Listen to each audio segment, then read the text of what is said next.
I'm ready to talk. I think it's time. Time to talk about the whole reason why I wanted to continue doing this YouTube channel in the first place, beyond just like when I had like 10 subscribers and I was just showing off Atlas Earth stuff. And it's time for me to tie everything together. Atlas Earth, beer money apps, saving money, making money. I want to tie it all together and explain why I do this channel. Because at this day and age, I feel like it's necessary. So I want to go back to what I talked about a year ago when I said that Beer Money Engine, the channel, not the app, Beer Money Engine should not exist. But it does, because at a time when it's harder than ever to make money, people need to make money more than ever. What a wonderful paradox, right? More people than ever are in dire straits and trying to find anything to just get a leg up for their own financial future. And then you have some people who have just see the writing on the wall and have just completely given up on any sort of financial future because they see it as too difficult. And I get it. I mean, for example, look at the job market, especially if you have a white-collar job right now. Like, I think out of the 15 or so people that I know that are in tech, 10 of them have gotten laid off in the last 3 years, at least once. And 2 of them have been laid off twice. So I know that job instability is at an all-time high, probably at a level that we haven't seen since the Great Recession. And unlike the Great Recession, where we could see a light at the end of the tunnel, especially due to policy changes that allowed the stock market to build back up and low interest rates for God knows how many years, that had to have been like a decade, right? And by those structural changes that there are now compared to back then, we didn't have AI back then. We didn't have some of the levers that were being pulled to help people up back then already being pulled. We are at a point now where we're not quite sure if we're going to be able to get out of this one, at least some people. So I get it. And the cost of living, especially with inflation being the way that it is, at least during the Great Recession, and knowing I lived in the Great Recession, by the way, cost of living remained relatively flat. We did not have that much inflation for a long time. I think it only started building up around 2016, and it was only like 1 or 2%. But lately, we've been seeing like constant above average inflation, 3-4%. Of course, everyone knows 2021, 2022, we were seeing double digit inflation. And it was all concentrated toward necessities, who were seeing inflation levels at much higher than the average. We're talking like 30, 40, 50% increases in grocery prices. So to those who currently have started their work life right now, while I see the parallels to what older millennials like myself went through in the Great Recession, the recovery runway does look a lot shorter this time. Those Keynesian levers that were pulled back in the late 2000s have already been pulled. We can't really go back to that, at least not safely. And of course, they have a job market that is not just at the same levels that we were seeing during the Great Recession, or at least maybe slightly better, but I would say pretty similar. They are dealing with harder long-term consequences of the new tools that we are getting, and they are navigating a much more difficult job market because of that. And yet, you have these financial gurus on YouTube still peddling information that, yes, it's mathematically optimal. It does not match the situation that most people are in. They're going to assume, in most cases, that life is relatively smooth, that you get a job that you can stay in for 40 years, or at least you can easily hop to a new job and continuously work for 40 years and never have to worry. That you grew up in a stable family household that actually loves you. That you have good social connections and that you're healthy. Now, not all of them. Some have been starting to talk about actual risks of the optimal financial independence strategy. Finally, we're seeing people talking about sequence of returns risk as an example. When you start taking money out, when the year that you retire, there is a chance that the stock market's not going to go up. You could be dealing with a market crash that year, and you have to adjust accordingly. So that is finally being talked about, barely, but still nobody asks. Like, what if you lose your job at 45 and you're aged out of your industry? What if something like, a chronic illness or, heaven forbid, cancer or something like that takes you out before you're 65 and ready to retire? What if you never had the starting capital that your plans assume? What if you didn't have anything to fall back on? No family, no support system whatsoever. You basically were trying to go at it alone. See, financial independence gurus on YouTube and elsewhere, I feel like they don't count for adversity. And as somebody who grew up in an emotionally abusive household, and while my family was relatively well off, not perceived as well off as my peers, of course, a lot of what I had to deal with was conditional love, conditional security, not just from my family, but also from my environment around me, having grown up in Las Vegas. And that can be just as bad as not having it at all when you go out into the real world. And what that does to one's financial start when you don't meet expectations. So, like, no safety net, no modeling of good money behavior beyond maybe saving, some savings account and all that. Possible gaps in education and opportunity. And then, of course, like, a lot of mental health costs that I had too in my life as well.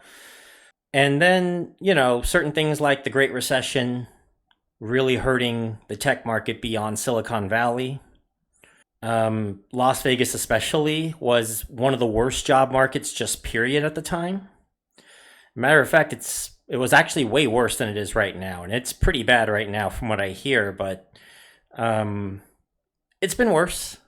At least in Vegas, it's been worse. Matter of fact, I think the only other town that was being compared to was Detroit at the time. Yeah, and I had no support system and no friends. I'm autistic. So, of course, making friends was very difficult, especially in an area that valued superficial crap over everything else. So, like, with all those disadvantages, like, I feel like financial gurus just assume that you're going to, like, none of that's going to matter. And believe me, having grown up and seeing other people too in situations worse than mine, by the way, that had grown up in actual poverty and do not understand good money values, they struggle to find ways to build up the financial future and financial freedom that they want. And I don't think that financial independence gurus realize this. See, when they talk about financial independence, they talk about just grind, just work for 40 years, get to that $1 million portfolio, and boom, financial independence. And yes, that does work. And just put money in the stock market, put it in tax advantage retirement accounts, sure. And in some ways, that probably is the optimal path. And mathematically, it probably is the optimal path to put as much money as you can in the stock market, save some emergency funding. But that only works if everything goes right for a lot of people. And for a lot of people, they don't have that same luxury. And for the people that don't have that luxury, telling them to tolerate a certain amount of risk by putting their money into the stock market maybe just does not work, There is a safer way, I feel like, to get to a point where maybe not financial independence, but I feel like you can get to a point where you don't necessarily need your job. And that will help you take the stress off. And I call that, and I've been coining it lately, financial autonomy. See, for some people, even though a calculated risk is probably the most optimal path mathematically, they cannot take that risk because if something goes horribly wrong, and if a bunch of things go horribly wrong, and we're in a period of time right now where a bunch of things can go horribly wrong, they will not be able to recover from it. I've seen it happen in the Great Recession with people putting everything, like the lion's share of their money, into their 401ks. Then they get laid off. Then the stock market drops 60%. Then what? Then they're basically about half the money that they did. And again, sequence of returns, going back to the start a video. Sequence of returns risk becomes a thing, and they end up broke and back where they started. A decade and a half to 2 decades worth of work gone in a few years because they couldn't find work. What I mean is that there are some people that needs a safer way. And with financial autonomy, the main focus of it, in my opinion, is turning the optimal idea of leveraging debt on its head and focus on completely paying off your debts, for one. And second, also having an additional stream of income, something small, something like a side hustle, something like beer money. And that was the main reason why I made this channel in the first place. And my main purpose was to help people get a leg up with beer money apps, however little that may be. It might be a couple dollars a day, but at least you're making 50, 60 bucks a month on something, and you're doing something that is pretty low effort. That's a huge reason why I love Atlas Earth so much, especially this day and age, because even though it starts very slow, and especially if you live in the US, internationally, I kind of understand if you have some issues with it because it is much slower for you guys, but in the US especially, but it starts slow and it slowly builds its way up until a point that you're actually making decent income off of it. Like in my case, for example, I'm already at like $130 something a month now off the game. And I know a lot of people who have taken part in the mini games and have done well in mini games, not even winning them, just finishing like top 25, top 50 early on, and they're currently making even more than I am. But these are just examples. These are just examples of certain streams of income you can have to kind of give yourself a little bit of a leg up. Maybe make your life a little bit easier. Maybe start saving, putting money into tax advantage accounts like a Roth IRA or something of that sort, like an HSA, or possibly, paying down your house, which in my opinion, I feel like for a lot of people with that lack of tolerance for risk, especially now with interest rates as high as they are for mortgage rates, paying down your mortgage early is probably the best option. Obviously, don't do it if it's like less than 4%, but if it's like 5.5% to 9%, I know some of you have 9% interest rates, then absolutely do that. See, the entire idea is to lower those costs and get to a point that you are beholden to no one, that your budget is small enough, then you can take the extra money that you earn and you can start taking risks. You can start putting money into the stock market. You can start putting money into crypto. You can start doing whatever you want with that money because you have that freedom to at that point. You're not bound by a mortgage to pay it off. You're not bound by your car loan. You're not bound by your credit cards. You're not bound by anything. And by the way, that is a great feeling. I know, and I'm living this, by the way. That's why I'm paying down my house as early as I possibly can, so that I can get to a point that I can do things because I want to. And I will have the excess money to do what I want with that money. I want to go travel a little more. And I don't want to wait until I'm 60 something to do that. I want to start doing that when I officially pay off this house, which I believe is going to be at about 42. I would love to put some money into a little bit more high risk stuff, to see what happens. Because sometimes, taking those calculated high risks, I run the numbers, I run the fundamentals, and I see that, hey, this might be a great opportunity. And more often than not, I find out that had I put money into it, I would have done pretty well, but I couldn't have taken that risk because I am heavily focused on security for my future because I don't have that foundation. And most people do not have that foundation.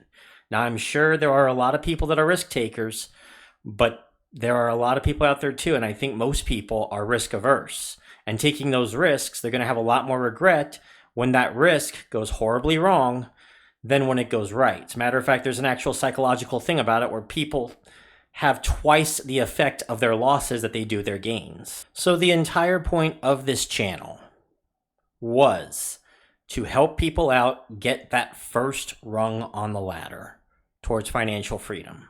That's why when I first started this channel, I had 3 rungs. I had Atlas Earth videos because y'all loved Atlas Earth, so I had to kind of put it in a league by itself. I had other beer money reviews, and then I had personal finance reviews. Now, I kind of haven't talked about personal finance videos in a while, and part of that was because I feel like I wasn't really putting myself in it very much. I was kind of just copying what everyone else was saying, and it showed. but I can tell you now that I feel like I'm a little bit more comfortable to talk about my own, like, actual real personal, my own personal finance. Obviously, I'm not a financial advisor. Don't take financial advice from me. But if you want to know a different side, a different way from someone who has gone through adversity in life and has to be a little bit more risk averse, at least until I get to a point that I can actually take more risks, well, we're going to start doing that. I'm going to start doing videos like that. I'm going to start talking about what I do with my own, like, my own personal finance methods. And if you want to follow, you can too. Absolutely. I'm going to continue to do other videos too, like Beer Money Reviews. Pengu Pace is coming. Atlas Earth, obviously. I got to keep talking about that because y'all love Atlas Earth. But the entire point of this channel, everything that ties it all together, from Atlas Earth to Beer Money Reviews to even the mobile phone apps, when I start talking about mobile phone plans, I mean, how I was going to save, all went down to one thing, and that is helping you build that first rung toward financial freedom. Now, I'm not going to do it with, like, the camera on like this. This is a special video.